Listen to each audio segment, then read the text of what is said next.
오늘 우리 마지막 시간인데 열심히 마지막 날까지 여러분 잘 참여하셨습니다. 이번 특세가 제일 많이 참여한 것 같아요. 다음 세대들도 감사드리고 우리 찬양단을 포함한 수고하신 분들도 감사를 드립니다. 오늘 말씀 출애굽기 3장 1절부터 8절.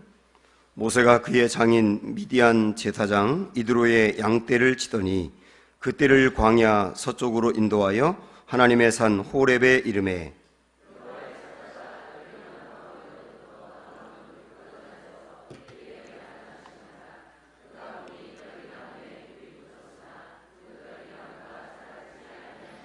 이에 모세가 이르되 내가 돌이켜 가서 이 큰 광경을 보리라. 떨기나무가 어찌하여 타지 아니하는고 하니 그때에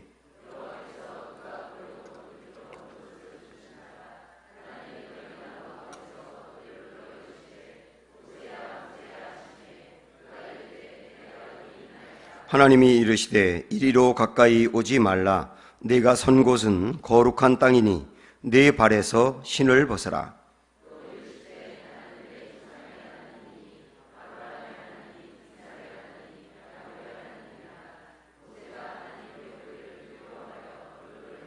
여호와께서 이르시되 내가 애굽에 있는 내 백성의 고통을 분명히 보고 그들이 그들의 감독자로 말미암아 부르짖음을 듣고 그 근심을 알고 내가 내려가서 그들을 애굽인의 손에서 건져내고 그들을 그 땅에서 인도하여 아름답고 광대한 땅, 젖과 꿀이 흐르는 땅, 곧 가나안 족속, 헷 족속, 아모리 족속, 브리스 족속, 히위 족속, 여부스 족속의 지방에 데려가러 하노라. 아멘. 이번에 주제가 하나님의 열심이었는데 박영선 목사님이 쓰신 하나님의 열심이라고 하는 책이 있어요. 이 책은 저의 그 신학과 그리고 저의 그 목회 그리고 저의 성품의 상당 부분까지도 사실은 변화시킨 책입니다. 제가 아주 제일 중요하게 여기는 책 중에 하나인데 제가 받은 은혜가 굉장히 커서 이 책을 상당 부분 참고하면서 여러분과 좀 하나님의 열심에 대해서 나누고 싶었습니다. 아브라함과 야곱 그리고 요셉 그리고 오늘 모세까지 그리고 내일 모레 주일 안예배 때 마지막으로 욥에 대한 말씀까지 이렇게 드리게 되겠습니다. 좋은 리더는 희생을 할 줄 알아야 합니다. 희생하지 않으면 좋은 리더가 될 수 없어요. 돈을 쓸 줄 알아야 사람이 붙습니다. 돈을 절대 다른 사람에 의해서 안 쓰는 사람은 그 주변에 사람이 없어요. 그리고 시간을 다른 사람에 의해서 낼 줄 알아야 사람이 나를 따르게 돼 있어요. 기도도 내 문제가 급박하고 중요하지만 다른 사람을 위해서 기도하는 사람 주변에 사람들이 있어요. 영향력을 미치게 되거든요. 그래서 희생하고 내 것을 내놓을 수 있어야 리더가 될 수 있습니다. 더욱 높은 자리에 올라가면 올라갈수록 희생을 많이 해야 되거든요. 그런 사람이 모세였다고 할 수가 있어요. 모세는 나이 40세에 놀라운 결단을 합니다. 이런 결단은 절대로 아무나 할 수 없는 결단이거든요. 그동안에 왕궁에서 안락하게 살았고요. 왕자 대우를 받으며 살았고 미래도 창창하게 열려있고 부귀영화를 누리고 굉장히 아름다운 여인과 결혼할 수도 있고 그런 모세가 갑자기 내가 이렇게 평생을 살 수는 없지 않느냐 그러면서 민족을 위해 살겠노라고 결단해요.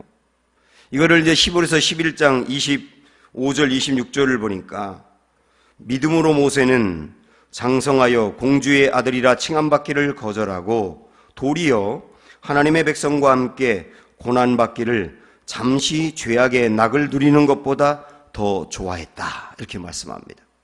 그래 내가 왕궁에서 화려하게 이렇게 사는 거는 잠시의 낙을 누리는 거야. 인생 이렇게 편안하게 낙을 누리며 살라고 온 것은 아니지 않는가.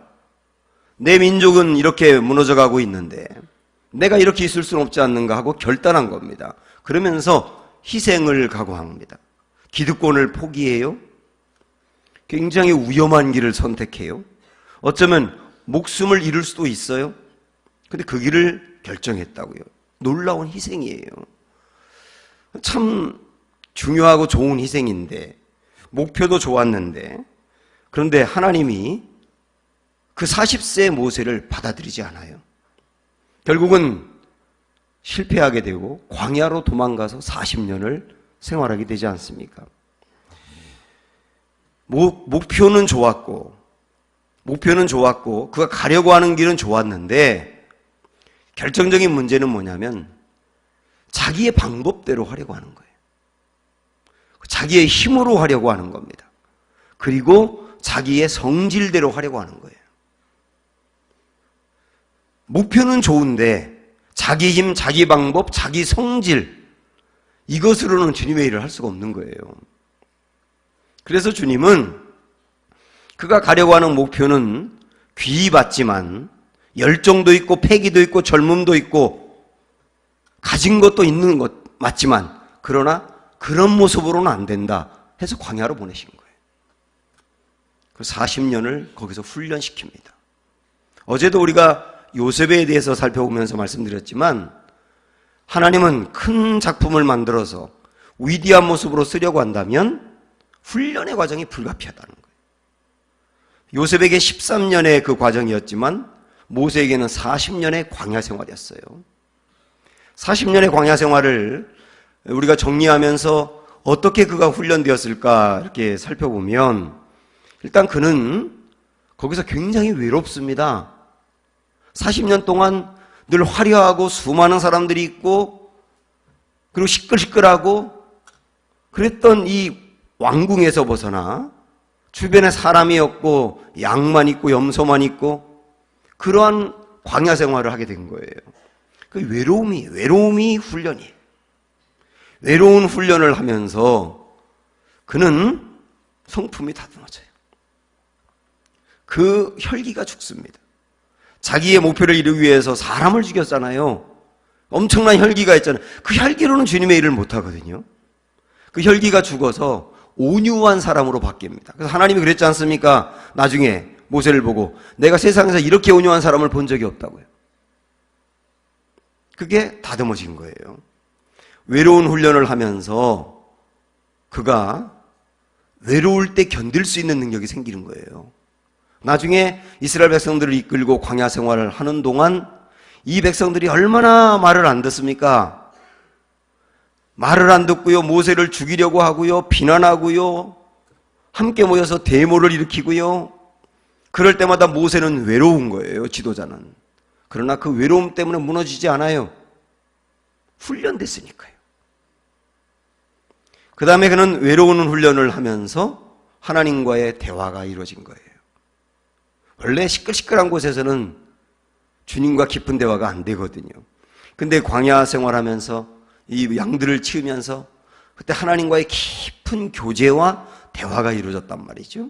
그래서 이스라엘 백성들이 이끌고 가나안 땅으로 가면서도 자기가 뭔가를 결정하는 게 아니라 늘 주님과의 대화가 되니까 주님의 인도함을 받아 가게 되는 겁니다. 그리고 이 40년 동안 양을 기르면서 그는 자기가 부족하다는 거, 자기의 약함을 고백하게 돼요. 그래서 나중에 하나님이 80세 때 찾아와서 이스라엘 백성들을 건져내라고 하니까 내가 누군데 그 일을 합니까? 나는 그런 일을 할 만한 사람이 아니잖아요. 물론 그것은 사역자의 입장에서 자기가 뭔가를 한다고 하는 생각을 갖기 때문에 여전히 바람직하지 않은 태도일 수 있지만, 바꿔서 또 보면 자기가 철저히 약하다는 것을 고백했다는 뜻이에요. 그래서 어떤 의미로 본다면, 하나님, 아니 내가 40세 때 패기가 있고 젊음이 있고 학문이 있고 자원이 있을 때, 아니 그때는 쓸모 있을 때는 나를 안 쓰더니 왜 지금 쓸모 없을 때 쓰는 거예요? 근데 하나님은 뭐냐면요, 내가 쓸모 없다고 여길 때 하나님이 쓸모가 시작되는 거예요. 참 놀라운 역설입니다. 나에게 쓸모 없다고 생각할 때 하나님에게는 쓸모가 생기는 거라니까요. 그 다음부터 그를 건져내 쓰시는 거거든요. 그리고 그는 자기를 내려놓게 되는데 모세는 40세 때요. 내가 뭔가 내 힘으로 대단한 일을 할 거라고 생각을 했어요. 우리 중에도 내가 배운 게 있고 가진 게 있고 경험이 있기 때문에 뭔가 대단한 일을 교회에서도 할 수 있을 거라 그렇게 생각하는 분 있지 않습니까? 그건 아직 때가 아닌 거예요. 그래서 그걸 다듬어 가지고 하나님은 내가 대단한 일을 할 수 있을 거라고 생각했던 것마저도 내려놓게 하고 나는 아무것도 못해요. 여기까지 가게 만드는 거예요. 이게 훈련이거든요. 그 다음부터 난 아무것도 못해요 라고 할 때 하나님의 역사가 시작이 되는 거예요. 그러면서 하나님이 내 인생에 개입해서 나를 이끌어 가는구나, 나를 통해서도 주님이 일하시는구나 라고 하는 걸 깨달으면서 거기서 두려움도 벗어버리게 합니다. 이것도 훈련이거든요. 나 자신에 대한 두려움. 40세 때 실패했잖아요. 그래서 나는 못해, 나의 힘으로 못해. 그 두려움 벗어버리고 하나님으로 하면 하나님이 도우시면 가능하겠구나. 나는 가진 게 없어요. 말도 못해요. 내 형 아론이 있잖아. 내가 사람을 붙여서라도 도와줄게. 하나님이 도와주시면 되는구나. 사람들이 나를 받아들일까요? 그건 나에게 맡겨. 하나님이 역사하시면 사람들의 마음도 움직이겠구나. 그래서 그런 두려움도 내려놓고 하나님만 딱 남는 거예요. 나도 내려놓고 나의 환경도 내려놓고 내 안에 있었던 자신감도 내려놓고 두려움도 내려놓고 딱 나니까 하나님만 남는 거예요. 하나님 붙들고 가면 되겠구나. 그게 훈련의 끝이거든요, 사실은. 그래서 어떤 의미로 본다면 40세 때 모세는 우인이었습니다. 가진 게 많고 위치도 있고 배운 것도 많으니까 우인이었다고요. 근데 하나님은 그 우인이었던 모세를 쓰지 않고 그를 광야로 보내세요. 그래서 80세 때 모세는 범인입니다. 평범한 사람이 된 거예요. 그런데 범인으로 바뀐 그를 드디어 써서 우인으로 만듭니다. 여러분 이 역사를 가만히 생각을 해보세요. 내가 가지고 있는 게 있기 때문에 뭐든지 할 수 있어라고 생각하는 우인이었을 때는 스스로 우인이죠. 하나님은 그를 범인으로 만드셨다. 그러나 범인이 되었을 때는 그를 들어서 우인으로 쓰셨다. 이게 모세의 일대기를 정리하는 내용 아니겠습니까? 엘리야도 자기가 이 민족을 건져내야 되겠다. 대단한 열정을 가지고 그리고 패기 있게 나가려고 할 때 하나님이 너 아직 멀었는데 그러면서 그리 시냇가로 보내서 거기서 먹을 것이 아무것도 없는 상황에서 까마귀가 물어다 주는 걸 먹고 살게 하고요. 그 다음에 과부의 집으로 보내서 거기서 아주 가난한 과부의 집에 붙어 살면서 자존심도 상하고 언제까지 여기 살아야 되는지 알지 못하는 그 상황 속에서 하나님은 훈련시켰지 않습니까? 그리고 난 아무것도 아니다 라고 생각하고 나를 내려놓았을 때 하나님은 들어서 갈멜산에서 위대한 역사 일으키시잖아요. 하나님 쓰시는 사람의 역사를 보면 가만히 보면 그렇다는 거예요. 목표는 좋을 수 있다. 그러나 자기가 뭔가 하려고 할 때는 하나님은 철저히 훈련이 필요하다. 이게 하나님의 열심입니다. 쓰시는데 그냥 쓰시진 않는 거죠. 이렇게 40년 동안 다듬어진 모세가 그 이후에 어떻게 변했는지를 여러분 보세요. 80세 이후에 그가 이제 보여주는 모습. 홍해를 만났습니다. 출애굽을 해서 전진해 나아가다 홍해를 만났습니다. 200만의 모든 사람들은 거기서 아우성을 치면서 원망합니다. 이제 우리는 끝났다고 생각을 합니다. 그러나 그 중에 유일하게 한 사람 모세는 뭐라고 하느냐면 모세가 백성에게 이르되 너희는 두려워하지 말고 가만히 있어서 여호와께서 오늘 너희를 위하여 행하시는 구원을 보라. 너희가 오늘 본 애굽 사람을 영원히 다시 보지 아니하리라. 여호와께서 너희를 위하여 싸우시리니 너희는 가만히 있을지니라. 이렇게 바뀌었다니까요. 홍해를 만나서 꽉 막힌 상황에서도 모든 사람들이 다 아우성을 치며 끝났다고 하는 상황에서도 다 끝나서도 하나님이 계시지 않느냐. 가만히 있으라. 하나님이 지금부터 어떻게 행하시는지 보라. 대단한 믿음, 하나님을 향한 대단한 믿음이 있지 않습니까? 이렇게 변한 거예요. 신명기 6장에 보면 그 유명한 쉐마의 말씀이 나오는데요. 그 쉐마의 말씀을 이 모세가 하고 있는데 한번 좀 길지만 들어보세요. 4절부터 9절. 이스라엘아 들으라. 우리 하나님, 잘 들으랍니다. 이스라엘아 들으라. 우리 하나님 여호와는 오직 유일한 여호와이시니 너는 마음을 다하고 뜻을 다하고 힘을 다하여 내 하나님 여호와를 사랑하라.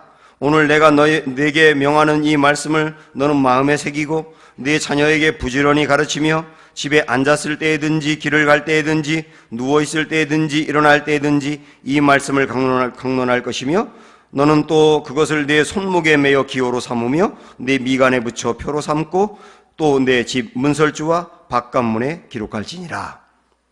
핵심은 뭐냐면 여호와 사랑하라요. 모세가 40년 동안 이스라엘 백성들을 이끌고 가나안 땅으로 가면서 경험한 거, 아니 그 이전에 광야 생활하면서 경험한 거, 우리 신앙의 핵심은 여호와 사랑하는 거다. 여호와 사랑하기 위해서는 말씀을 가까이 해야 되니까 말씀을 이마에도 새기고 손목에도 붙이고 그 다음에 집 문설주에도 붙여서 늘 말씀을 떠나지 않게 해라. 말씀을 가까이 하면 가까이 할수록 하나님 사랑하게 된다. 하나님 사랑하면 되는 거다. 이게 결론이거든요. 그래서 신명기는 핵심은 하나님 사랑하라예요.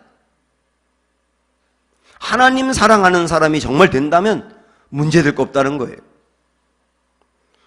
그리고 그가 나중에 가나안 땅을 목전에 두고 결국은 못 들어갔지 않습니까?